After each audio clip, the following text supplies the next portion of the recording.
Salam guys, j'espère que vous allez bien, moi ça va super bien. Tey dañ ñëw si beneen vidéo balaa ñoo commencé vidéo bi ndax ma xam ne ngeen like vidéo bi ngeen partage surtout ngeen abonné voilà et aussi ngeen teelaan vidéo ba mu jeex loolu tamit day baax si algorithme bi day tax yeneen sénégalais yi di mën a gis ay suggestions samay vidéo YouTube yi may dugal voilà si ça vous intéresse tamit mën ngeen wax ma si commentaire yi voilà ndax vidéo intéressé na leen boo gars yi nag tey vidéo bi dama leen wan ni ñuy jouer ak Camavinga ak lu tax ngeen war kaa utiliser en fait Camavinga mooy joueur boo xamante ne voilà jeune la voilà gaucher et tout mais style de jeu moo grave en fait style de jeu mooy MR lañ la wax mais comme postom MR la mais style de jeu orchestrateur la c'est-à-dire moom mooy defar jeu bi yéegal bal yi passe milieu terrain ñu séddale en fait boo ko tegee si milieu défensif man loolu laa leen di conseillé ngeen koy teg MDF voilà mi passe bal yi séddale bal te aussi mooy service de transition mooy casser ligne yi en fait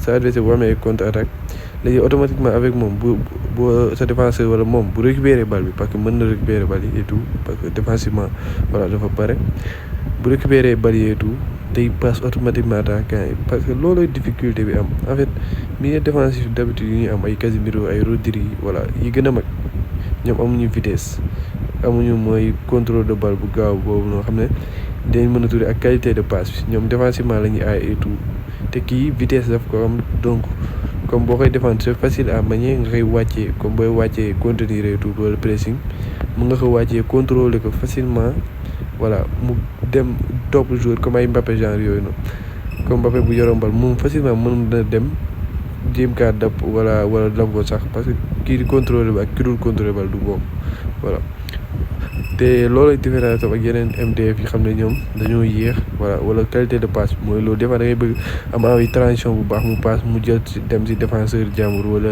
affaire yi passe bi mooy donc loolu laa leen mën a conseiller tout ma lay wax ngeen like vidéo bi ngeen partage surtout abonné voilà merci jaajëf.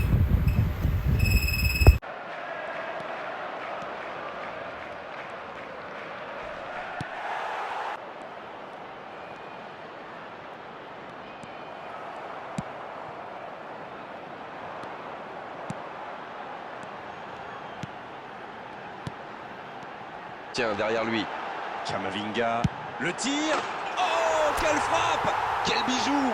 Yes, yes, yes, yes, yes! Oh, le résultat était déjà assuré, mais il continue! Il continue! C'est rare de voir une telle puissance, c'est spectaculaire aussi.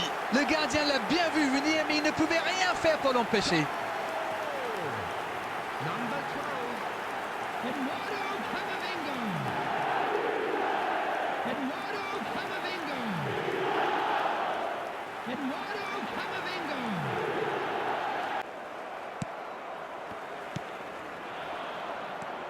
On a quand même un gardien légendaire dans les buts. Vous parlez d'Oliver Kahn, j'imagine. Et bien sûr. Il tente sa chance. Ça va au fond, c'est but! Et regardez un peu qui marque dès le début de cette rencontre. Alors ça, c'est un super début de match. Et passe. Il est passé. À la limite de la... Oh, la frappe! Oh, encore un but!